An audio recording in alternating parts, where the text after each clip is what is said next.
Many people have asked me why my brand is called From Fearful to Fierce.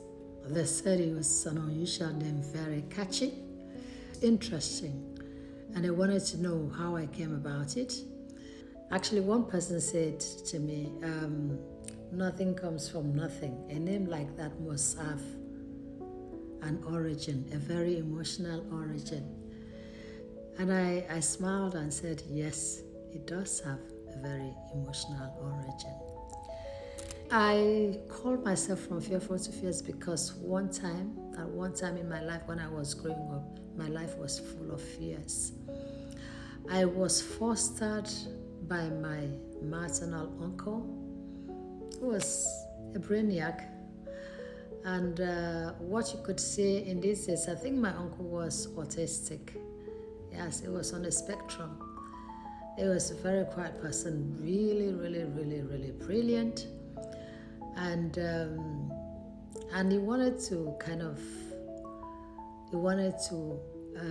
foster me, because in a sense, he said I reminded him of him when he was a little, because I was all about books when I was little. I read a lot. I devoured books like they were bread and water. So he wanted to foster me, and he was in Lagos. And I went to be with him, to stay with him when I was 8. And his family, he had 3 kids at the time, and his wife. And that's where it got interesting. Because for some reason, I don't know, I will never know till today, my uncle's wife treated me like, I can only say that she treated me like, can we just say slave?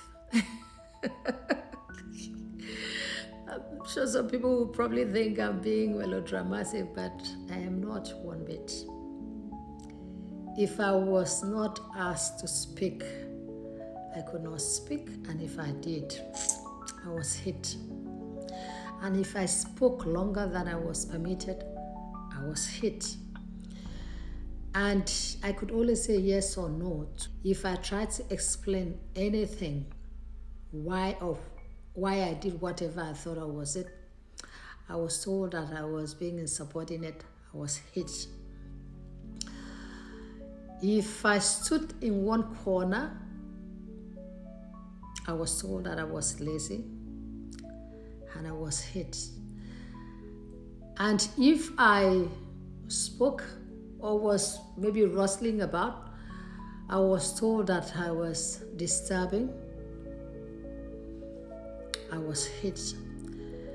And I'm not just talking about some little bit of whack, whatever.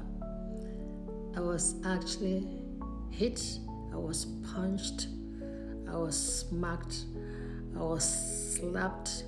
I was patted most of the time. And for me, the spitting part was a part that really kind of ripped me apart in a sense, because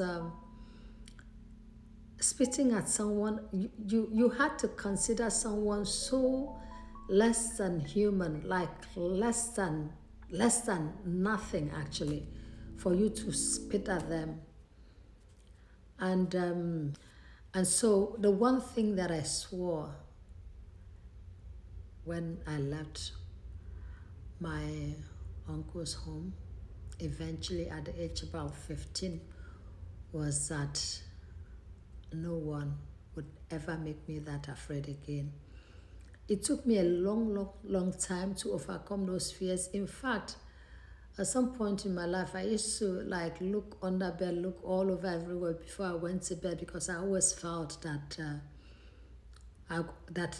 anybody could come and hit me anytime, and at any time.